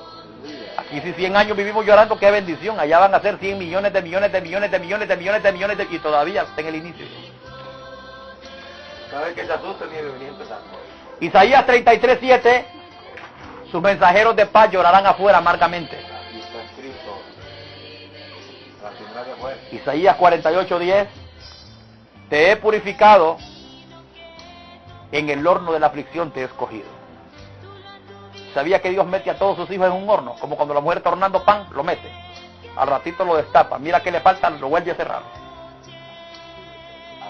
O como cuando está cocinando el arroz, destapa la olla, mira que está, lo vuelve a tapar. Y no apaga la estufa hasta que se cocina bien. Pues Dios es igual. No nos va a sacar del horno hasta que estamos hechos. Hasta que estamos hechos. Ahora, en este camino de este proceso hay dos muertes, una negativa y una positiva. Porque hay dos desiertos, el desierto del Antiguo Testamento donde cayeron miles de víctimas, y el desierto de la tentación donde Jesús fue formado como el gran soldado de los siglos.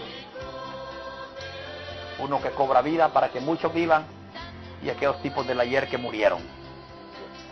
Así que aquí, algunos mueren retrocediendo y tirando la toalla, y otros persisten hasta el final. Venga, aleluya. Como dice el texto, el que persevere hasta el fin, este será salvo.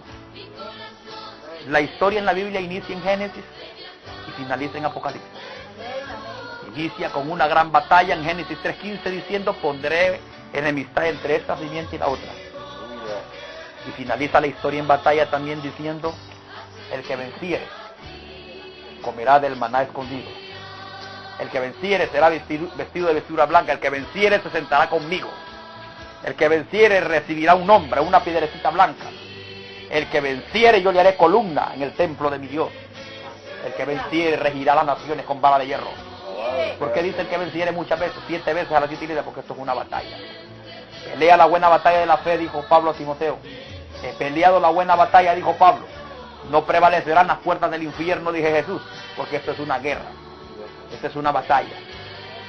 Y es una guerra contra el diablo, es una guerra contra el mundo, pero es una guerra principal contra nosotros mismos. El día que tú te venzas a ti, ese día venciste al diablo y venciste al mundo. Pues ese día vas a ir al diablo a latir, pero el arco. El tipo va a decir, pero ese tipo, esa tipa, ¿qué pasa? Es que la tipa está muerta. Porque el marido llegó a la casa y le dijo perra, le dijo chucha, y ella, como dice el canto, nomás se siente triste, nomás se ponía a llorar. La tipa, el hombre la trató como quiso y ella solo rodó sus lágrimas. El diablo dice, ¿qué le pasa a esa que reacciona normal, solo lágrimas? Y dice el diablo, los demonios, esas lágrimas son peligrosas porque Jesús dijo, acordate, bienaventurados los que lloran. Entonces, el tipo ya está muerta. No es como la otra que se defiende y que tira tapaderas y todo. Igual viceversa con los hombres. Entonces eso es lo que pasa. El tipo solo ve de largo, él no puede. Entonces lo único que el diablo podrá hacer es golpearte, pero no derribarte. Porque el que está edificado en la roca, vinieron ríos, vientos, lluvias y golpearon con gran ímpetu. Pero no cayó. Te golpeó, pero no te derribó. En cambio, el que estaba en la arena, lo golpeó y lo derribó. Porque el cimiento del tipo era todo flojo, era güero. Como dice lo que leímos ya de la parábola del sembrador. No tenía raíz. Y por eso decayó. Por eso no pudo permanecer. Jeremías 31:9 dice, irán con lloro. Hechos 14:22, es necesario que a través de muchas tribulaciones entremos al reino de los cielos. Es necesario que a través de muchas tribulaciones, no de una, ni de dos, ni de tres, muchas. Ese número solo Dios lo conoce. Pero le aseguro que la última tribulación que usted va a padecer será el último minuto que usted viva sobre la tierra.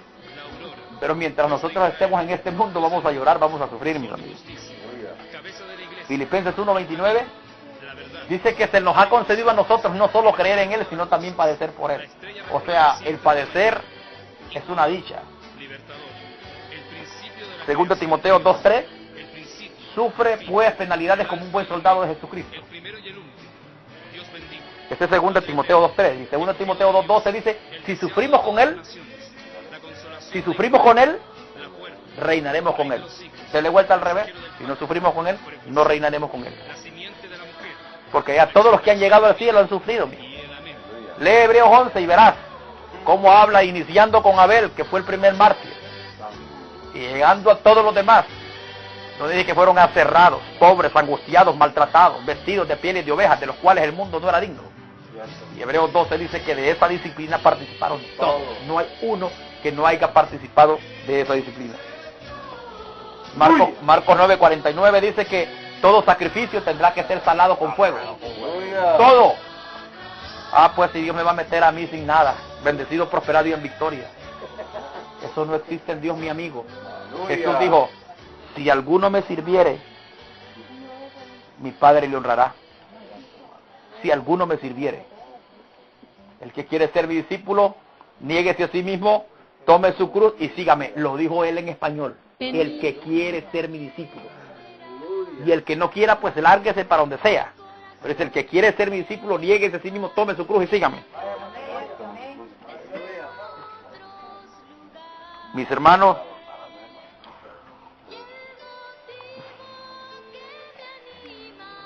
Mateo capítulo 5, verso 1 hasta el 16, habla de todas las bienaventuranzas. Quiero mencionarlas una por uno. Primero, bienaventurados los que son pobres en espíritu, verso 3. Bienaventurados los que lloran, verso 4. Bienaventurados los mansos, verso 5. Bienaventurados los que tienen hambre, verso 6. Bienaventurados los misericordiosos, el 7. Bienaventurados los de limpio corazón, el 8. Bienaventurados los pacificadores, el 9. Bienaventurados los que padecen por la justicia, el verso 10. Quiero que usted vea por un momento, esto es una cadena. Esto es como la entrada al reino de los cielos, es como la entrada a la primera puerta que nos lleva hacia el cielo. Primero, para poder entrar, dice Jesús, tienes que aceptar que no eres nadie. Tienes que aceptar que tú no eres nadie, que no puedes hacer nada, que lo único que puedes hacer es ir al infierno. Bienaventurados los pobres en espíritu. Pero no es Espíritu Santo, es espíritu de hombre. Es un hombre decaído con su semblante que está convencido de que él no puede hacer nada. Al estar tú en esa posición, eso te va a llevar a llorar. Bienaventurados los que lloran. Vas a llorar porque no puedes. vas a llorar porque tienes angustias. Y claro, las lágrimas te van a llevar a lo que sí, que es lo manso. Al ver que no puedes llorar por eso, entonces te vas a someter a Dios. Te vas a someter a Él. Te vas a hacer sumiso a Él. Y eso te va a llevar a desear lo que Él dice, a desear la palabra, a aventurar lo que tienen hambre y sed de justicia. Y claro, al comer la palabra, al comer la justicia, entonces eso te va a hacer misericordioso. Y también te va a hacer limpio corazón. Por eso el hombre de Dios es un hombre de misericordia, pero es un hombre de santidad. Bienaventurados los de limpio corazón. Y finalmente, eso te va a hacer desarrollar el ministerio como debe ser. Bienaventurados los pacificadores. Porque este es el ministerio de la reconciliación. Llevar el mensaje del evangelio al mundo entero, como dijo Pablo, somos embajadores con el ministerio de la reconciliación. Y finalmente, como consecuencia de todo esto que has iniciado, llegamos otra vez a lo mismo, a la cruz, al dolor, el verso 10 al 12. Bienaventurados los que padecen persecución por causa de la justicia, porque Dios es el reino de los cielos. Bienaventurados soy cuando por causa de mi nombre os vituperen y os persiguen y digan toda clase de mal contra vosotros mintiendo. Gozaos y alegraos porque vuestro galardón es grande en los cielos, porque así persiguieron a los profetas que fueron antes que vosotros. Por favor, ve el contexto en Lucas 6 y verá usted.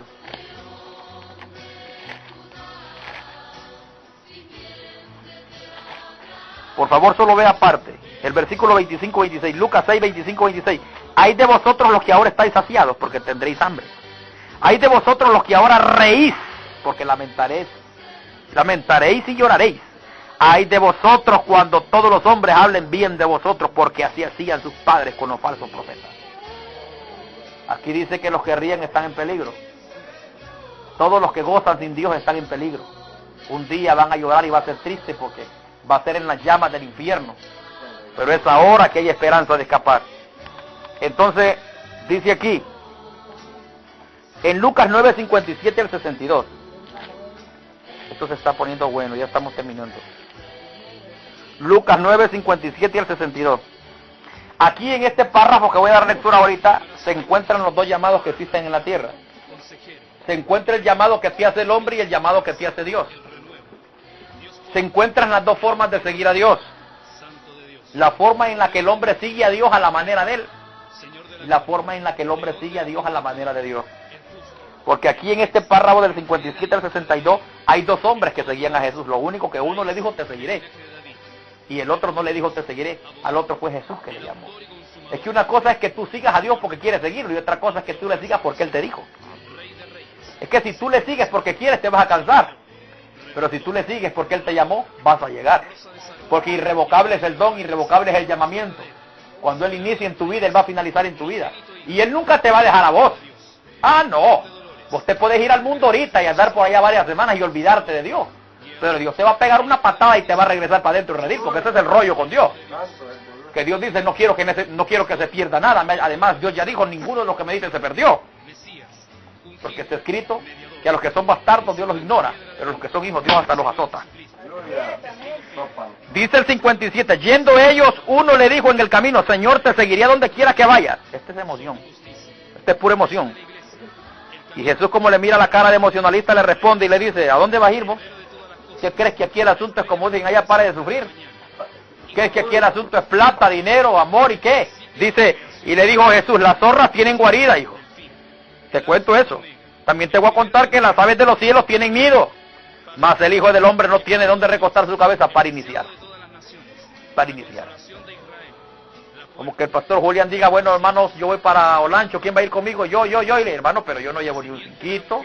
Allá creo que vamos a dormir en la selva, ¿verdad? También vamos a estar en una zona donde es peligroso nos maten. Entonces ya la gente comienza a retroceder. Porque el emocionalista dice, vamos a ir con usted.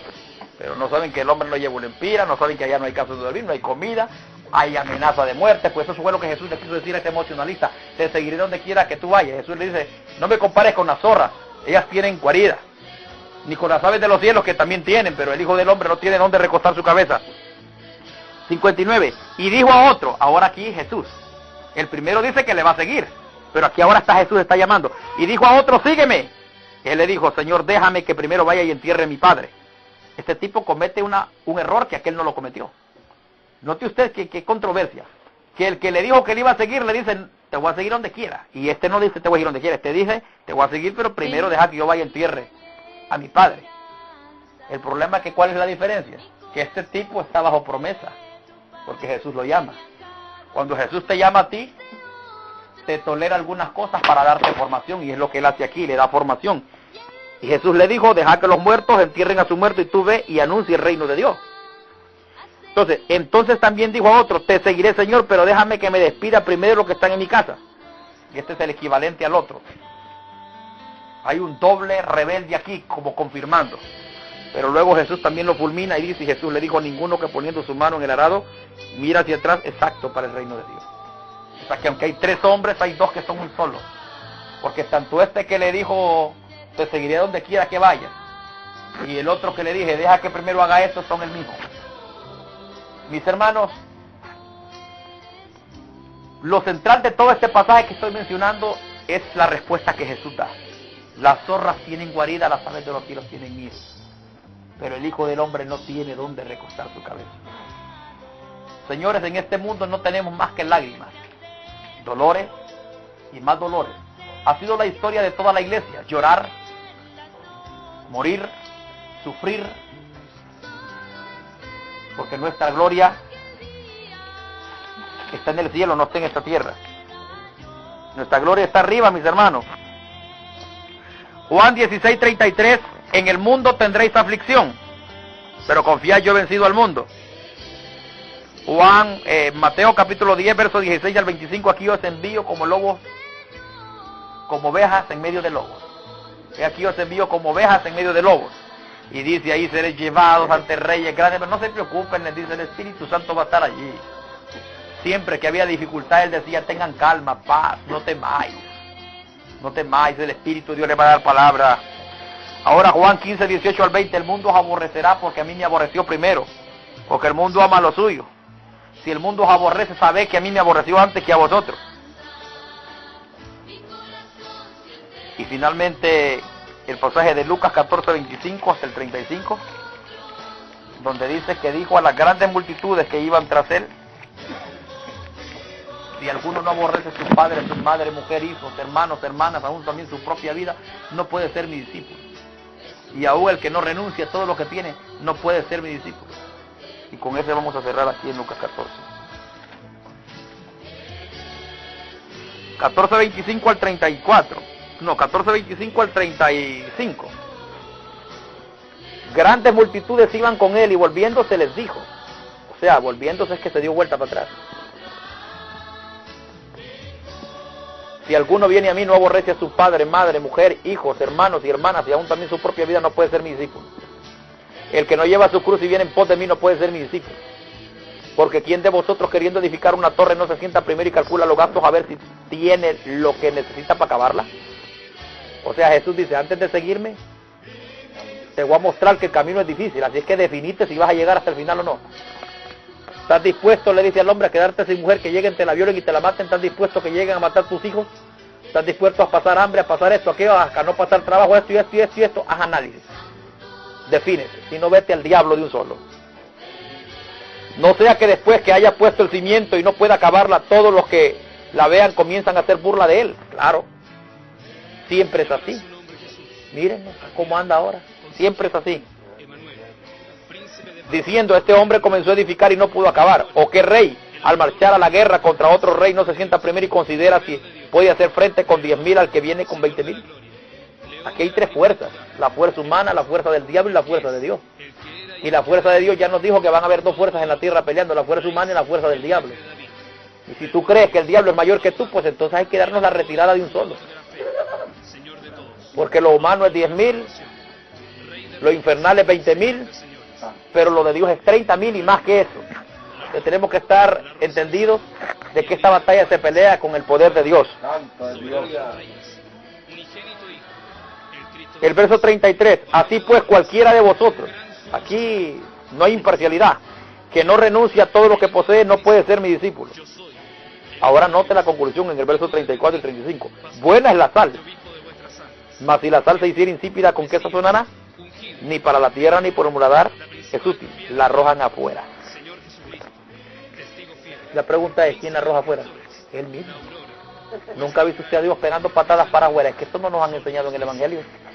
Dios pega patadas y avienta para afuera la basura.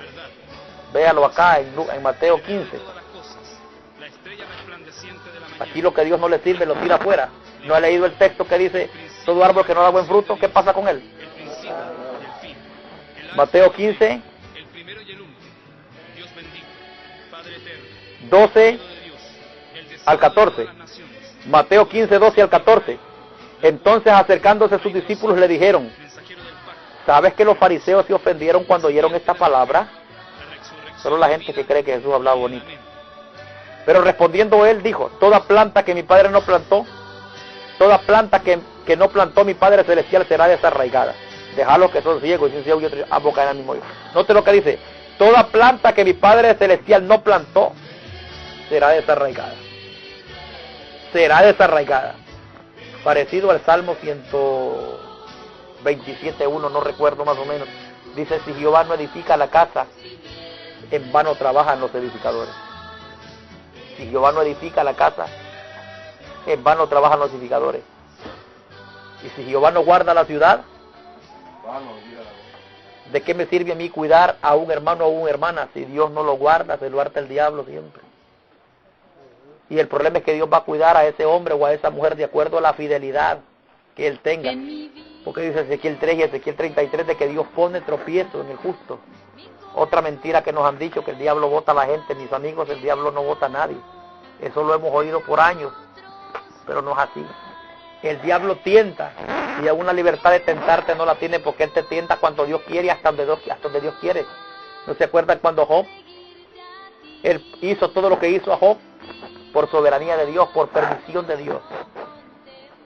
Y Dios le dijo, no toque su alma. Cuando un justo cae, primero cae porque fue infiel a Dios. Al ser infiel a Dios, entonces Dios lo suelta. Y cuando Dios lo suelta, entonces el diablo juega pelota con él. Así de fácil. Sansón fue infiel a Dios y entonces el hombre cayó, los filisteos lo someten y después jugaban con él los demonios filisteos. Pero siempre el problema fue ser infiel a Dios. Si yo pusiera el tropiezo delante del justo, él morirá. Pero Dios nunca ha sido injusto. Dios nunca pone un tropiezo delante de mí para que yo caiga porque caiga. No, la Biblia dice que no es la voluntad de Dios que uno de sus pequeñitos caigan. En el libro de Mateo 18. Y Pedro dice que cuando somos fieles haciendo esto y aquello, no caeremos jamás. En 2 de Pedro 1. Entonces, mis hermanos, la trayectoria de la iglesia ha sido esa. En su inicio fue con avivamiento, la apostasía se esparció. Y en estos días cada cristiano tiene que despertar en una negación. Es el camino al ministerio y el camino al cielo. Pero tenemos que sufrir. Para ir al cielo tenemos que pasar por el desierto de la tentación. Donde solo estás tú y el diablo. Y Dios casi no está más, está por la fe. Llega ese momento cuando no sentís a Dios. Si una cosa es seguir a Dios sintiéndolo, tocándolo. Tú lo tocas así, pero cuando no tocas nada, tienes que ejercer la fe. En el desierto solo está tú y el diablo. Y en ese momento, tú tienes que hacer presente a Dios por la fe, utilizando la palabra de Dios como hizo el Señor. Escrito está, no solo de pan vivir el hombre, escrito está. No tentarás al Señor tu Dios, escrito está, al Señor tu Dios adorarás y solamente a Él servirás. Pero después de ese desierto de la tentación te van a cruzar al desierto de Getsemaní, donde el dolor es más fuerte y sus lágrimas, sus sudores como gotas de sangre. Y dice Hebreos 5, 7 y 8 que fue oído a causa de su temor reverente. Y aunque era hijo aprendió la obediencia. Fue oído por su temor reverente. Y finalmente hay que llegar al monte Moriah o al Gólgota. Al cielo no podremos ir.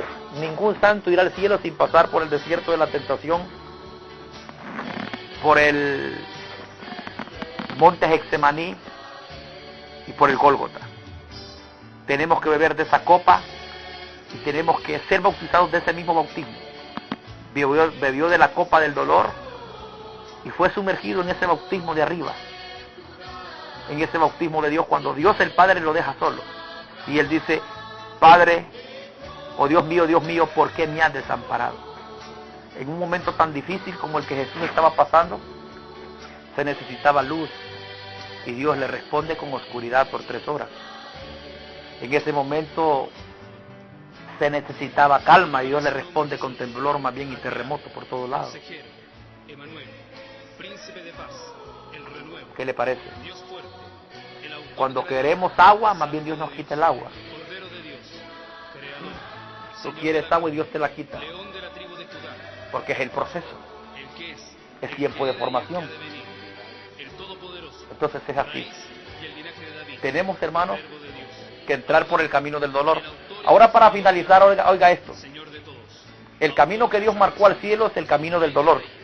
Señor de señores, Salvador, ¿Y sabía usted por qué Dios marcó este camino bien difícil? la rosa de Sarón y el lirio de los valles, Para que nadie se infiltre. soberano de los reyes, Le aseguro, porque por este camino ningún falso se va a infiltrar, porque Isaías 35:8 dice que no pasará inmundo por este camino de santidad. legislador, creador, Y Oseas 14:9 dice: ¿quién es prudente y sabio para que sepa esto? Que los caminos de Jehová son rectos, los justos andarán ahí, pero los impíos caerán ahí. de vuestras almas, Pío, cállate. jefe, Y Mesías, Proverbios 10:29 dice que el camino de Jehová es fortaleza al perfecto, pero es destrucción a los impíos, Señor a de los que hacen señores, maldad. testigo fiel, príncipe de los pastores, Jesús es piedra de tropiezo. juez de Israel, Y por eso le dio decir a Juan el Bautista: justicia, y díganle algo más a Juan, el camino, que es bienaventurado el que no haya rey tropiezo de en los mí, santos, porque en él todos tropiezan. la estrella resplandeciente, El único que no tropieza en él es aquel que es libertador, un llamado por él, un elegido por él, un hijo fiel a él. el principio y el fin, Y ahí todos el tropezarán, alfa y el omega, el primero y el último, porque el camino no está hecho para eso. Padre eterno, El camino solo está hecho para 4x4, el que no es 4x4 no sube por ahí, es muy levantada la cuesta. la Los puerta, sencillos no. rey de los Sencillo no entra, amigo. mensajero del pacto, Tiene que ser doblado, la tiene que ir con la fuerza del más allá. resurrección y la vida, De lo contrario, miles caerán como en el desierto. Salieron, dice la Biblia, como 600,000 o más de Egipto. Y solo llegó Josué y Caleb a la tierra prometida y los niños. Josué y Caleb y los otros 10 espías, ¿dónde quedaron? Dios los mató por traidores y por infieles y por incrédulos. Así que, mis hermanos, este camino es camino de sangre. Este camino es camino de lágrimas. Y si usted cree que va a haber un momento en el que usted ya no va a llorar, no va a sufrir, usted está equivocado. Mejor démonos la retirada desde hoy, hermano, y acabemos con este culto ya de un solo. Pero no nos engañemos. Vamos hacia adelante. Y recuerde que el texto dice, La retirada. recuerde el texto lo que dice: si alguno quiere venir en pos de mí, nieguese a sí mismo, pero el contexto dice: tome su cruz cada día. ¡Gloria a Dios! ¡Gloria! Toma su cruz cada día y sígame. Mis hermanos, demasiados versículos hemos hablado acerca de este dolor. Muchos textos hemos hablado acerca del dolor. Pero hay un canto que dice: no puede estar triste un corazón que alaba a Cristo. Qué música más basura esa. Porque el texto dice: el que esté triste haga oración. Jesús dijo: mi alma está muy triste hasta la muerte, en Mateo 26. En el mundo tendréis aflicción. El justo Lot afligía su alma, viendo y oyendo los hechos que la gente.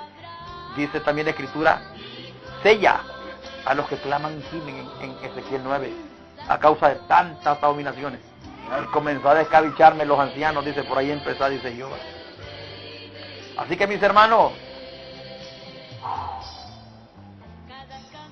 hay un texto que dice: pues tengo por cierto que las tribulaciones de este tiempo presente no son comparables con la gloria que en nosotros ha de manifestarse. Romanos 8, 17 y 18. Tengo por cierto que las tribulaciones de este tiempo presente no son comparables con la gloria que en nosotros ha de manifestarse. Así que, mis hermanos, terminando en Apocalipsis dice: y enjugará Dios toda lágrima de los ojos de ellos, porque ellos lloraron mucho. Irán andando y llorando los que llevan la buena semilla. Los mensajeros de pan llorarán amargamente, irán con lloro. Bienaventurados los que lloran, ay de ustedes los que ríen. Este pues es el evangelio, mis hermanos, evangelio de cruz. Pero hoy la religión a nivel mundial ha quitado la cruz y le han dicho a la gente: bendecido, prosperado y en victoria.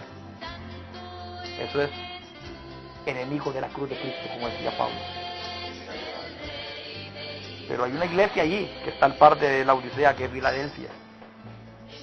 Ahí aparecen los fieles en este último tiempo, donde Dios les dije, por cuanto has guardado mi palabra, yo también te guardaré en la hora de prueba. Siempre la fiel, la iglesia está ligada a la palabra de Dios.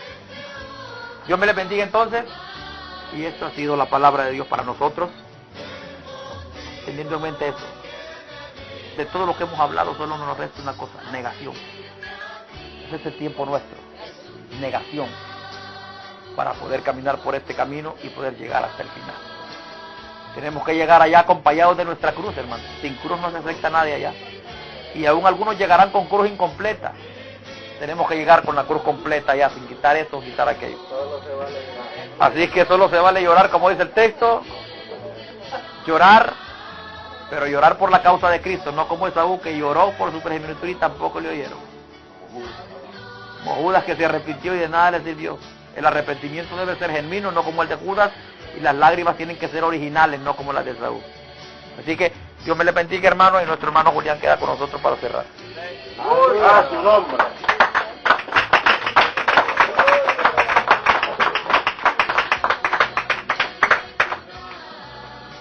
¿El otro culto?